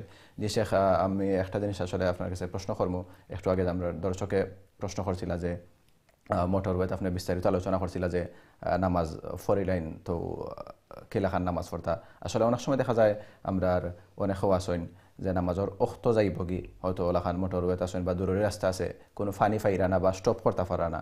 এখন এই অবস্থায় কেউ যদি চাইন যে অজু নাই তাই এমন করিয়া নামাজ পড়তে পারবানি বা এটার সম্পর্কে যদি একটু আলোচনা করেন। প্রথম বিষয় হইল যে আসলে ইসলাম কিন্তু আর দিন ইউসরা, দিন এখানে সহজ করে দেওয়া হয়েছে। আমরা যদি বুঝি যেটা হইলাম যে যদি আপনি সফরও বারবার সময় আমরা যদি চিন্তা ভাবনা করি বারোই যে আমি যদি এখন ধরো এই 12টার সময় করতে পারোই, তো 12টার সময় না পারি আমি ইচ্ছা করলে আরও 1 ঘন্টা ওয়েট করতাম পারি। জোরে অক্টটা ওই যায় নামাজ পড়িয়া আমি বাইরে গেলে তখন নামাজটা যাওয়ার সম্ভাবনা নাই। বা যে সময় বারোই যদি দেখা যায় আগের সামনে যে অক্টটা আছে এটা 10-15 মিনিট বাদে, তাই 10-15 মিনিট বাহির দিলে এটা সঠিক। এমনও এমার্জেন্সি ওইতে পারে যে আমার এই মুহূর্তে বাহির হওয়া লাগবে। তো এর ভিতরে যদি দেখা যায় যে আসলে আমি মোটরে খরচ করতে গিয়া দিনের বেলা ফত দিছি কিন্তু দেখা গেছে যে জহর আসর 2টার মাঝে কাজ হয়ে যাব, আর এর ভিতরে কোনো সার্ভিসও পাওয়া যেত না বা এই গাড়ি দাঁড় করানো যেত নাই সমস্যা, অথবা আমি মাগরিবের আগ মুহূর্তে আমার এমার্জেন্সি বাহিরে গেছি, এখন যদি ফজরের আগ পর্যন্ত বোঝা যায় যে আমি ইলা মোটরত ফড়ি যাই, ইলা হয় না সম্ভবত, কিন্তু ইলা এমার্জেন্সি যদি হয় তখন তো বিকল্প কোনো রাস্তা নাই, আপনি ও গাড়িতে নামাজ পড়তে হইব। এখন প্রশ্ন হইল তাইলে ফানি যদি না থাকে তাইলে আপনি তৈয়ম্মুম করবা, তৈয়ম্মুম তো গাড়ির বডি তৈতো নাই, এটা হলো মাসলা। কারণ তৈয়ম্মুম হইলে শর্ত হইল মাটি বা মাটি জাতীয় জিনিস হইতো। তো এই ক্ষেত্রে যদি ইলা সিচুয়েশন কেউ দাঁড়ায়, ইলা সিচুয়েশন অন্তত মানে মোটরত হয় না। কারণ আপনি মাগরিবের আগে যদি ফত দেন তে এই ফজরে আগে ফুসতে পারতেন, ফজরের আগে পর্যন্ত কিন্তু এশারক থাকে, আপনি 2টা পড়তে পারবা। এখান্ত যদি এমার্জেন্সি হয়, এটা প্লেনের ব্যাপারে হইতে পারে, যদি প্লেন ইলা হয় তাইলে মুফতি শফির রহমতুল্লাহ আল্লাহ জাদিদাত লেখসনের কথা প্লেনের বডির মাঝে আত্মারিয়ে থই মুখ করতে হইব। আর এটা হইল মুফতি শফির রহমতুল্লাহ লেখসন, যেহেতু প্লেনের মাঝে দুলাবালি ফরব এমার্জেন্সি হিসাবে এটার মাটির হুকুম দরিয়া ও সাময়িকভাবে নমাজ আদায় হয়ে যাব। জাযাকাল্লাহ। আমরা আরো আলোচনা শুনবো। আমরা লোক আছেন সম্মানিত কলার আছেন। জি আসসালামু আলাইকুম রহমতুল্লাহ। হ্যালো, আসসালামু আলাইকুম রহমতুল্লাহ। হ্যালো, আমি তো মাথিয়ার। আপনার মাথুনরা আপনার প্রশ্ন করুক আর দয়া করে আপনার টিভির ভলিউম কমাই লিবা একটু, আপনার প্রশ্ন হোক। আমি ওনো হুজুর লোক মারতাম আসি। জি হোকা শুনরা হুজুর। হ্যালো হ্যালো, আপনার মাথুনরা হুজুরে আপনি প্রশ্ন করুক। আসসালামু আলাইকুম। ওয়ালাইকুম সালাম। আমি হুজুরের লোক মারতাই আর কি। আমার 2টা কোয়েশ্চন। জি হোকা। আপনি একটা কোয়েশ্চন হইল আর কি, আমি নামাজও লাগিয়ালে সুন্নত ফরজ নফল খালি আমি বেড়া লাগি যাই, খালি বেড়া লাগি যাই এগুলা করে রাখলাম, শ্রদ্ধা কোটা দিলাম, কোনটা আমি রাখতাম পারি না মাইন্ডও, তো এগুলা আমি কিতা করতাম, এগুলা জবার বেড়া লাগবো বা শ্রদ্ধা দিতাম নি না কিতা করতাম ওখানটা ক্লিয়ার কইটা। আর আরো জন মিয়া সাহেব আমার দেশও কইলা যে পেরালাই গেলে মাথা তার দিয়ে 3 বার আস্তাগফিরুল্লাহ পড়লেও কোনো সময় আল্লাহ মাফ করবো, তখন তো আমার কইতা কি আপনি বুঝছেন? সেকেন্ড প্রশ্নটা আবার একটু রিপিট করিয়া কইবানি। আচ্ছা, পয়লা কি আমি নামাজও ফরজ নত কলতা থেকে আমি বেড়া লাগি যে আমি নামাজও সিদ্ধা 2টা দিলাম না 3টা দিলাম, বা আমি করে হাত ফেললাম, মাইন্ডও রাখতাম পারি না, বেড়া লাগি যাই, বুঝছেন? আমি তো ফড়িয়া আল্লাহর কাছে কইয়া বলিব যে তা জানিয়ার ফড়িয়া রব্বি জিদনি ফড়িয়ার ইয়া হাইয়্যু ইয়া কাইয়্যু ফড়িয়ার আওতা ফড়িয়াও লাগিয়েও বেড়া লাগি যাই, আমি মাইন্ডও রাখতাম পারি। আর আমার নামাজটা আমি খিতা করতাম হাত কইবার লাগি। আর এখন মেসাবে আমাদের সমারে কইলা যেন বেড়া লাগিলে না তার মাথা তার দিয়া আল্লাহর হইতে আমাকে 3 বার পড়লেও আল্লাহ মাফ করতে পারেন, তো ওখানটা খিতা আপনি ক্লিয়ার আমারে, বুঝছেন? আর কোন প্রশ্ন আছে আপনার? জি না, ওইটা মারা কি বুঝছেন ওখানে হোক। আর কোন সময় যেন আমরা ফজর আস্তা প্রশ্ন কইলেইতে ফজরের যে নামাজ বাদে আজান বাদে আমরা কত সময় বাদে আইয়র নামাজ পড়তাম পারমো? ইশা নামাজ 1 ঘন্টা বাদে না 1.5 ঘন্টা বাদে পড়তাম পারমো? ফজরের আজান বাদে কত সময় বাদে ওখানটা কই? ঠিক আছে, ইনশাআল্লাহ জাযাকাল্লাহ। আপনি বাকি কয়েকটা প্রশ্ন করছেন, ইনশাআল্লাহ আমরা লগে থাকুক। ঘন্টা বাদে 1 ঘন্টার ভিতরে পড়তাম পারমো? জি ইনশাআল্লাহ আমরা লগে থাকুক, শেখ ইনশাআল্লাহ আনসার দিবা। জি যে 9 নম্বর হইল, আমরা আগেও আলোচনা করছি, যারা মানে বয়সের কারণে অথবা বেমারের কারণে সব নমাজের মাঝে সন্দেহ আয় অথবা ভুল হয়, তারারে শরীয়তের পরিবেশে মাজুর হওয়ায়। আর কোরআনে কারীম আল্লাহ সুবহানাহু ওয়া তাআলা কইছেন লা ইউকাল্লিফুল্লাহু নাফসান ইল্লা উসআহা, আমি মানুষের অসাধ্য কোনো জিনিস তার উপরে সাফাইয়া দিছি না। সুতরাং এই সমস্ত মানে বয়সের কারণে অথবা রোগের কারণে যদি আপনার এই প্রবলেম হয়, তাহলে প্রত্যেক নমাজও আপনি সজদা দিবা, অর্থাৎ সালাম ফিরাইবার আগে 2টা সজদা দিলেইবা, এরপরে সালাম ফিরাইবা। অথবা যদি আপনি সালাম ফিরাইবার আগে মনও না হয়, সালাম ফিরানির বাদে 2টা সজদা দিলেইবা। এটা হইল মানে এই ধরনের রোগীর মানে নমাজ সঠিক ওয়ার মাসআলা, এটা রাসূল করিম সাল্লাল্লাহু আলাইহি ওয়াসাল্লামে আমরা শিখাইছেন। আর আপনি ফরে যেটা কইছেন, বাংলাদেশে কোন হুজুরে কইছেন মাথার মাঝে আদি আস্তাগফিরুল্লাহ 3 বার কইলে আল্লাহ মাফ করবা, এটা হয়তো তান ওপিনিয়ন, এটা শরীয়তের দলিল নাই।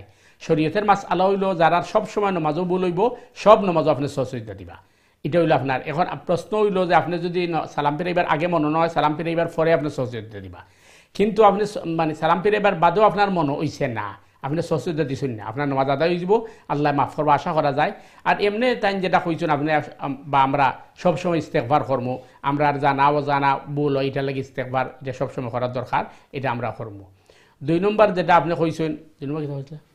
নামাজের ওয়াক্ত যে ফজর, জি ফজরের আজানের বাদে কত সময় বাদে আপনি ইশরাক পড়তে পারবা, এটা মানে একটা কনফিউজ প্রশ্ন। আপনি আপনার ঘরে যদি ক্যালেন্ডার থাকে তাহলে ক্যালেন্ডার দেখবা, অথবা আপনি অনলাইনের মাঝে আপনি এই মোবাইলের মাঝে দেখে লিবা সানরাইজ সানসেট। তো সানসেট ওয়ার বাদে, সানরাইজ ওয়ার বাদে আপনি সবচেয়ে উত্তম ওই 45 মিনিট বাদে আপনি ইশরাক করবা, যদিও কেউ আধা ঘন্টা বাদে। তো আসলে আপনি যদি 45 মিনিট বাদে যদি আপনি ইশরাক করি লাইন তাহলে নিরাপদ। তবে আপনি মানে সানরাইজের 45 মিনিট বাদে পড়তে হইবা, আজানের লগে এটা সম্পর্ক না, এটা সানরাইজের লগে সম্পর্ক। যদিও সানরাইজের পরে 20-25 মিনিট পর্যন্ত নামাজ পড়া মাকরুহ, এরপরে পড়িলাও যায়। তো উত্তম হইব যে আপনি যদি 45 মিনিট বাদে পড়েন তাহলে ভালো হইব। ইশরাক আপনি 45 মিনিট বাদে পড়বা, এরপরে আপনি মনে করুকা চাষ পড়লা, সালাতুদ দুহা পড়লা। তো আসলে দেখতে হইব আপনি সানরাইজ কোন সময় হয়। আপনার ঘরে যদি লোকাল মসজিদের ক্যালেন্ডার থাকে আপনি দেখলি বা সানরাইজ কয়টা হয়, আর না মোবাইলের মাঝে আপনি যদি ওয়েদার যে আপসর মাঝে দেখায় অনেকে দেখলি আপনি সানসেট সানরাইজ লেখা আছে, ওই সময় থেকে লিয়া আধা ঘন্টা বা 45 মিনিট পরে ইশরাক পড়বা। আশা করি ক্লিয়ার হয়েছে ইনশাআল্লাহ। জাযাকাল্লাহ শেখ। আসলে আমরা আশা করব যে আমরা সম্মানিত দর্শক আমরা প্রশ্নের আনসার পাইছেন।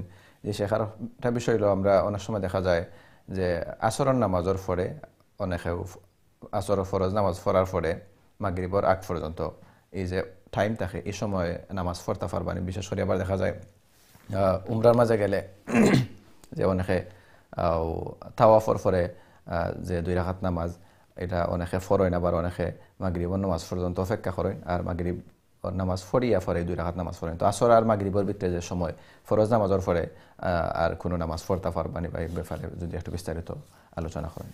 প্রথম বিষয় হলো আসর আর মাগরিবের বিটুইন সময়ের ভিতরে এই হাদিসের পরিবেশে দোয়া কবুল হয়, এটা দোয়া কবুল হওয়ার টাইম।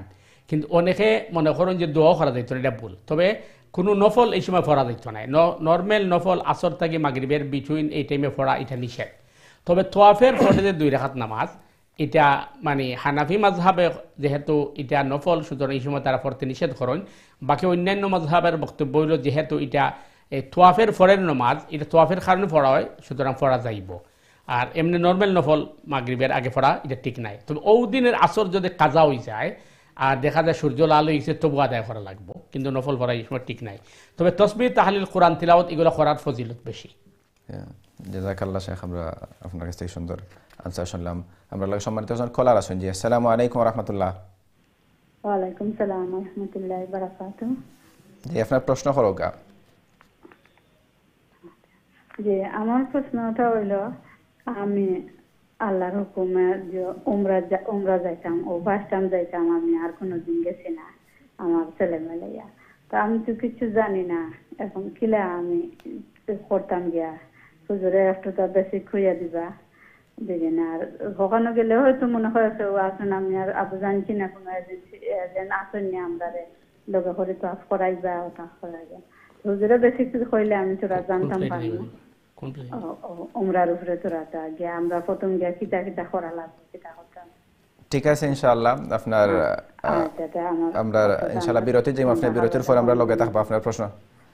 আচ্ছা, আসসালামু আলাইকুম। জি আমরা ইনশাআল্লাহ আমরা লগে থাকবো ইনশাআল্লাহ। আমরা শেখর কাছ থেকে আনসারটা শুনিলাম ইনশাআল্লাহ সংক্ষিপ্ত আকারে। জি আসলে আপনি যেটা কইছেন যে আপনি উমরাত যাইবা, আপনি প্রথম যায়রা এবং আপনি হয়তো নিজে টিকিট করিয়া যায়রা, এই হিসাবে আপনি উমরা করছেন না বা উমরা করার মানে সিস্টেমটা কিতা। তো মক্কাত গেলে আপনি যে হোটেলে যাইবা, আপনারে তো তারা কেন মানুষ থাকবা, তারা আপনারে হয়তো গাইড দিবা। তবে প্রথম কথা হলো যে আপনি যখন ঘর থেকে বার হইবা, তখন আপনি এহরামের লাগি তো আপনি আপনার নর্মাল পোশাক, মহিলার লাগি নর্মাল পোশাকটা হইল আপনার এহরাম, আপনি আপনার নর্মাল পোশাক ফরিয়া আপনি বার হয়ে দিবা।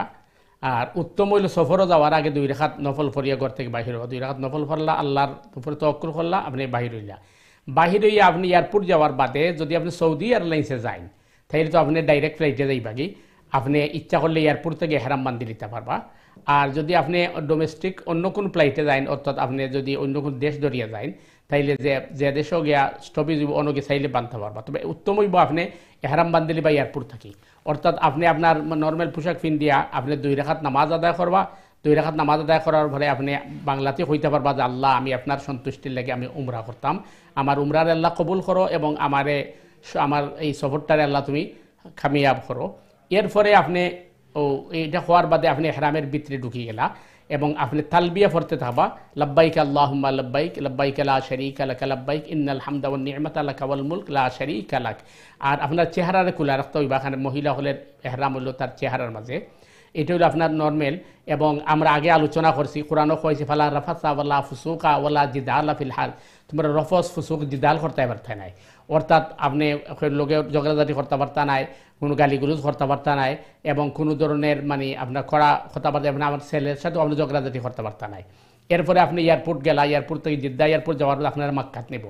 মাক্কাত যাওয়ার বাদে আপনি যদি দেখুন আপনি টায়ার্ড আসুন, তাইলে ভালো হইব আপনি হোটেলও আগে গেলা, হোটেলে গিয়ে আপনি হয়তো হালকা কিছু ব্রেকফাস্ট করিয়ে নিলা, ব্রেকফাস্ট করার বাদে আপনি এরপরে উমরার লাগি বার হইবা, বা উমরার লাগি বার হইয়া আপনি বাবুল উমরা আছে এই বাইতুল্লাহর মাঝে, বাবে উমরা দিয়ে ঢুকে গেলে ইজি হইব। অথবা আপনি যে কোনো দরজা দিয়ে ঢুকুন যদি, তাইলে আপনি দেখবা মানুষ উমরার লেগে যারা যেখান থেকে আপনি তোয়াফ শুরু করবা ওর মধ্যে গ্রিন লাইট দেওয়া থাকবো, যদি আসওয়াদ থাকি সোজা গ্রিন লাইটের একটা সাইন দেওয়া থাকবো, ওনার মাঝে আপনি এই হজরে আসওয়াদের বাদে আপনার চেহারারে ফিরাইয়া বডি ফিরাইয়া আপনি বিসমিল্লাহ আল্লাহু আকবার হইয়া আপনি শুরু করবা এই তোয়াফ করা। আপনি যখন তোয়াফ করা শুরু করবা আপনার এই বাম সাইডে বাইতুল্লাহ থাকবো, আপনার বাম সাইডে বাইতুল্লাহ থাকবো, আপনি আটা শুরু করবা। আপনি প্রথম যখন আগুইবা তখন আপনার ফাইবা খাবার দরজা, খাবার দরজার বাদে আপনি ফাইবা মাকামে ইব্রাহিম, মাকামে এই কিচ্ছুত আপনি আদ দিতানা স্পর্শ করতানা, যেহেতু আপনি মহিলা আপনি দূরে তফ করার চেষ্টা করবা। মাকামে ইব্রাহিম বাদে আপনি ফাইবা হাতিম, হাতিম পাওয়ার বাদে আপনি ফরের কর্নার ফাইবা আপনার এই রুকনে ইরাকি, রুকনে ইরাকির ক্রস করে আওয়ার বাদে হজরে আসওয়াদের কর্নার যেটা এর আগের কর্নার নাম হলো রুকনে ইয়ামনি। রুকনে ইয়ামনির মাঝে গেলে যদি আপনার বীর না থাকে, ধাক্কা থাকে না থাকে, ওইখানে স্বভাবত ফারা যায়। আপনি দিওয়াত অথবা ডাইনার দিবা, দিয়া দোয়া ফরবা রব্বানা আতিনা ফিদ দুনিয়া হাসানা ওয়া ফিল আখিরাতি হাসানা ওয়া কিনা আযাবান নার। আপনি ওটা পড়তে পড়তে আবার হজরে আসওয়াদ পর্যন্ত আইবা। হজরে আসওয়াদ আবার বাদে আপনার 1 চক্কর শেষ হইল।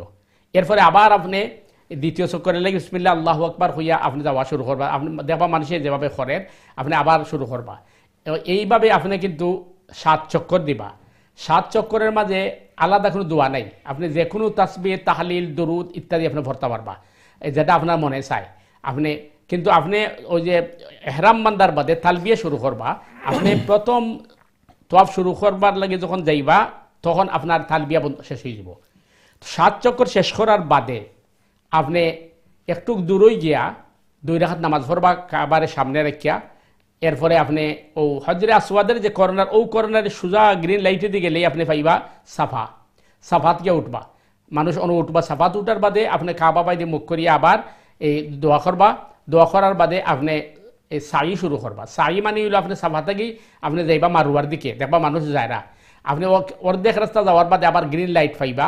কিছু জায়গা আস্তে আস্তে যান, কিছু জায়গা দৌড়িয়া যান। তবে মা বইনের লাগি নর্মাল 8টা হইল সুন্নত। আর আপনার ছেলে যদি অ্যাডাল্ট হইয়া থাকুন তাই পুরুষের লেখান করবা। আপনি সাফা থেকে মারুয়াত যাওয়ার বাদে আপনার 1 চক্কর শেষ। মারুয়া থেকে আবার যখন আপনি সাফা যাইবা তখন 2য় চক্কর শেষ। এইভাবে আপনি 7 চক্কর দিবা। সাফা থাকি মারুয়াত 1 চক্কর, মারুয়া থাকি সাফাত 1 চক্কর। এইভাবে আপনার শুরু হইব সাফা থাকি আর আপনার এন্ডিং হইব গিয়া মারুয়াত গিয়া। এর ভিতরে আপনি সাইডে দিয়ে পাইবা জমজমের পানি আছে। তো জমজমের পানি যখন পাইবা আপনি জমজমের পানি বেশি করে পান করবা। এরপর আপনি চেহারা দইবা এবং আপনি আরও দিতে পারবা। আর দোয়া করবা আল্লাহুম্মা ইন্নী আসআলুকা ঈমানান কামিলা ওয়া আমালান সালিহা ওয়া ইলমান নাফিআ ওয়া রিজকান ওয়াসিআ ওয়া হালালান তাইয়্যিবা ওয়া শিফাআন মিন কুল্লি দা। এই দোয়া যে ফরতা পারেন আলহামদুলিল্লাহ। যদি ফরতা পারেন না বাংলাতে কইবা যে আল্লাহ এই পানির উসিলায় আমার সব বেমারে কমাই দাও, আমার ইমানকে শক্তিশালী করে দাও, আমার এই বেমার দূর করে দাও, আমার সব সমস্যার আল্লাহ সমাধান করে দাও। মারুয়াত যাওয়ার বাদে আপনার এই সাই শেষ। সাই শেষ হওয়ার বাদে আপনি আপনার চুলটে খাটতে হইবা। চুলটে খাটতে হইলে মা বই নহলেন আপনি নিজে আপনার চুল খাটতে পারবা অথবা অন্য কোনো মহিলার দিয়ে খাটাইতে পারবা। আপনি নিজে খাটতে হইলে চুলটে উল্টাইয়া আইনে সামনে দিয়ে আনবা, আইনে মুড় দেওয়ার বা ধরিয়া 1 আঙ্গুল বা 2 আঙ্গুল খাটি লিবা। তো খাটি লওয়ার বাদে কিন্তু আপনি এখন এই এহরামতে বার হয়ে গেছেন। এখন আপনি মাক্কাত যতদিন থাকেন আপনি সম্ভব হইলে বাইতুল্লাহ থেকে জামাত ফরুকা অথবা আপনি হোটেলের মধ্যে নামাজ ফরুকা। এর আপনার মানে উমরা শেষ। এরপরে আপনি মদিনা মুনওয়ারা যাইবা, মদিনা মুনওয়ারা জিয়ারত করিয়া আপনি আপনার আইবা। আর আপনি যদি প্রথমে মদিনাত যান মক্কাত না গিয়া তাইলে আপনার এহরাম বান্ধা রাখতো নাই। আপনি এহরাম ছাড়া যাইবা কি মদিনা মুনওয়ারাত। মদিনা মুনওয়ারা জিয়ারত শেষ করার বাদে আপনি যখন মক্কাত যান তো আপনি যদি প্রাইভেট কারে যান যাইলে জুলহুলাইফা হইল মিকাত। জুলহুলাইফাত গিয়ে আপনার গাড়ি রাখবো এবং তারা কইব এহরাম বানবার লাগি। আর যদি আপনি ট্রেনে যান তাইলে আপনারে কিন্তু ওই মধ্যখানে দাঁড় করাইতো নাই। সুতরাং আপনি এই মদিনা ইয়ার ট্রেন স্টেশন থাকি আপনি এহরাম বান্ধিয়া এরপরে মদিনার দিকে যাইবা। আশা করি ক্লিয়ার হয়েছে। এর বাদেও যদি কোনো কনফিউজ থাকে তাহলে আপনি এই আবার কল করবা। আর বাকি যেগুলো আছে আপনারা বিভিন্ন জায়গা তারা নিয়ে দেখায় জিয়ারত হয়, এটা কিন্তু উমরার কোনো অংশ নাই। এটা মানে আপনি ইচ্ছা করলে দেখতে পারেন, কারণ দেখা সিরুফিল আর তোমরা আমার জমিনে পরিদর্শন করো আর ঐতিহ্য হল দেখো, দেখে তোমরা ইমান বাড়াও। এটা ভিন্ন মাসআলা, এটা উমরার সাথে এটার সম্পর্ক নাই। আশা করি ক্লিয়ার আছে ইনশাআল্লাহ। জাযাকাল্লাহ শেখ। আসলে আমরা বিস্তারিত উমরা সম্পর্কে আলোচনা শুনলাম। আশা করি আমরা দর্শক ইনশাআল্লাহ বুঝতে পারছেন বিস্তারিত আলোচনা। আমি আসলে শেখর আলোচনার লগে আরও 2 জিনিস একটু অ্যাড করতাম চাই যে আসলে অনেক সময় আমরা হয়তো শেখে মানে হইতে কিবা ভুলে গেছেন। অজু তাখা হইল যে সময় তওয়াফ করবা আপনি, আপনার তওয়াফের সময় আপনার অজু তাখা ওয়াজিব। কেউ যদি সাফা মারওয়াত কেউ যদি অজু না থাকে তাহলে সমস্যা নাই, তবে তাওয়াফর লাগে আপনার অজু ওয়াজিব। আর আরও জিনিস হইল আমরা অনেক সময় দেখা যায় যে চুল খাটার লাগে আরেকজনটা চুল খাটিয়া দেওয়াত লাগি যায়। কিন্তু আপনি আরেকজনটা চুল খাটিয়া দেওয়ার আগে প্রথমে আপনি আপনার নিজের চুল খাটিয়া তারপরে আপনি আরেকজনটা চুল খাটিয়া দিবা। আশা করলাম ইনশাআল্লাহ বুঝবা। আর একটু শর্ট করে যদি কইলে আমরা অনেক সময় আসলে বেশি টেনশন করি যে আসলে আমরা উমরা কিলাখান কর্ম বিস্তারিত শেখে হয়েছেন। এগুলো যদি সব জিনিস মানতে পারেন তো আলহামদুলিল্লাহ খুবই বালা। আর তাছাড়া হইল একবারে শর্ট করে যে আপনি চিন্তা করেন যে আসলে আমরা উমরা কিলাখান কর্ম আপনি এহরামর কাপড় নিয়ত করার পরে আপনাকে 7 চক্কর দিবা, তারপরে 2 রাকাত নামাজ পড়বা, সাফা মারওয়াত 7 চক্কর দিবা, চুল কাটবা, আপনার উমরা হয়ে যাব। বাদ বাকি যেগুলো আছে আপনি সবটি সুন্দর করে এগুলা পালন করবা। এগুলোর মাঝে আপনি অনেক বেশি রিওয়ার্ড পাইবা, সোয়াব পাইবা। আশা করি ইনশাআল্লাহ আল্লাহ তাআলা আপনার এই উমরার সফরে আল্লাহ তাআলা নিরাপদভাবে নিতা আর আল্লাহ তাআলা আপনার উমরারে কবুল করতা। আশা করি ইনশাআল্লাহ আপনি আলোচনা শুনছেন এবং বুঝতে পারছেন। জি শেখ, আমরা আসলে আমরা প্রোগ্রামেরও আসলে আমরা শেষ দিকে আইছি। আমরা আসলে আজকে আলোচনা করছিলাম যে আমরা বিশেষ করে যে শুরুতেও যে টপিক নিয়ে আমরা আলোচনা করছিলাম যে আসলে জুলুমের ব্যাপারে। আমরা অনেক সময় দেখা যায় যে মানুষ দুনিয়ার মাঝে হয়তো নিজের ফ্যামিলি মেম্বার অথবা আত্মীয় স্বজন আছেন, অনেকের লগে আমরা অনেক সময় জুলুম করি, যে একটা সময় দেখা যায় বার্ধক্যর কারণে হয়তো শেষ মুহূর্তে আমরা বুঝতাম পারি যে আসলে আমি এই মানুষের লগে একটা দুর্ব্যবহার করছি, আমি এই মানুষের লগে হয়তো আমার কেতার লগে আমার ফ্যামিলি মেম্বার হয়তো অনেক সময় দেখা যায় যে শ্বশুর হইলে বা শাশুড়ি হইলে বা বউ বা অনেকের লগে অনেক সময় দেখা যায় যারা নির্যাতন অনেক সময় করেন বা অনেক সময় অনেক জুলুম করাইন। আর শেষ মুহূর্তে দেখা যায় হয়তো যে আসলে আমি বুঝতে পারছি যে না, আসলে আমার লাগে এটা ঠিক হয়েছে না বা আমি এটা জুলুম করছি। হয়তো কেউ হায়াতে থাকতে শেষ মুহূর্তে হয়তো মাফ চাইলেন বা অনেক সময় দেখা যায় যে না, মাফ চাইছেন না। এখন এই ব্যাপারে আসলে কেউ যদি জুলুম করিয়া মারা যায় কোনো বান্দার লগে, তাহলে এটার রেজাল্ট কিতা হইব অথবা এটার যে পরিণাম কিতা হইব, এই ব্যাপারে যদি একটু আলোচনা করেন।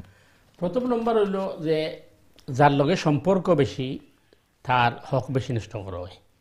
কারণ যেহেতু মানে আপনি পারিবারিকভাবে অথবা আত্মীয়তার সাথে চলাফেরার ক্ষেত্রে এই অনেক সময় বাড়াবাড়ি হয়। এই ক্ষেত্রে অথবা অন্য কোনো মানুষের লগে যদি আমার অজান্তে আমি কোনো ধরনের জুলুম করিয়া থাকি বা কষ্ট দিয়ে থাকি, তাইলে আমার উচিত হইল যে আমি যে কোনো অবস্থায় এটা মাফ চাইতাম, মাফ লইতাম। কারণ কোরআনের পরিভাষায় আল্লাহ শিরিক গুনার মাফ করতা নাই আর হুকুকুল ইবাদরে আল্লাহ মাফ করতা নাই। তো হুকুকুল ইবাদ যার হক নষ্ট হয়েছে তার কাছে মাফ চাওয়া লাগবো।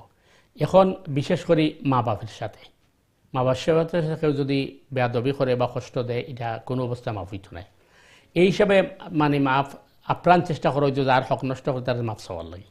কিন্তু যদি দেখা যায় চেষ্টা করার বাদেও মাফ লওয়া সম্ভব হয়েছে না, আর এই মানুষ মারা গেছে অথবা যার হক নষ্ট করেছে তাই বিনদেশি আসলা, তার লগে আমার আর কোনো সম্পর্ক নাই, তখন হাদিসের পরিভাষায় হইল যে এই মানুষের আত্মীয় স্বজন যদি কেউ থাকুন, যেমন মার লগে যদি কেউ বেয়াদবি করে, তে মার বোন খালার খেদমত করা, খালার গেছে মাফ চাওয়া এবং খোয়াই কথা যে আমি তো আমার লগে বাদ ব্যবহার করছি, তুমি একটু আমার লাগে দোয়া করো। একইভাবে বাপ হইলে বাপের চাচা বা এদিকে করা। আর এই সুযোগ যদি না থাকে তখন তারার নামে সাদাকা করা এবং তারার লাগে বেশি বেশি ইস্তেগফার করা। আশা করা যায় আল্লাহ সুবহানাহু তাআলা যদি এই বান্দা বা বান্দিরে আল্লাহ তার আমলটা কবুল করেন, তাইলে আল্লাহ তার পক্ষ থেকে আল্লাহ এই ইটারে সমাধান করবেন ইনশাআল্লাহ। ইনশাআল্লাহ, জাযাকাল্লাহ শেখ। আমরা অনুষ্ঠান একবারে শেষ মুহূর্তে আইছি। আমরা আশা করবো আপনার শেষ একটা মেসেজ দিয়ে আজকের আলোচনা আমরা প্রোগ্রাম শেষ করা যাই ইনশাআল্লাহ। তো তার আগে শেষ একটা মেসেজ যদি আপনার ইনশাআল্লাহ। সম্মানিত দর্শক ভিউয়ার ভাই বোনেরা, আমরা প্রায় 1.5 ঘন্টা যাবত আপনারা এই প্রিয় প্রোগ্রাম নিয়ে আমরা আসলাম এবং আপনারা আমরা সাথে আন্তরিকভাবে এই প্রশ্ন এবং পরামর্শ দিয়া সহযোগিতা করছেন। এর কারণে আমরা আপনার শুকরিয়া আদায় করি। আল্লাহ সুবহানাহু তাআলা আমরারে বেশি বেশি করে সঠিকভাবে দিন বুঝে আমল করার তৌফিক দান করুকা। আমরা আশা করবো আগামীকালের প্রোগ্রাম আপনারা দেখবা এবং আপনারা প্রশ্ন এবং মতামত দিয়া এই প্রোগ্রামটি প্রাণবন্ধ করবা ইনশাআল্লাহ। সুবহানাকাল্লাহুম্মা বিহামদিকা আশহাদু আল্লা ইলাহা ইল্লা আনতা আস্তাগফিরুকা ওয়া আতুবু ইলাইক। আসসালামু আলাইকুম ওয়া রাহমাতুল্লাহি ওয়া বারাকাতুহু।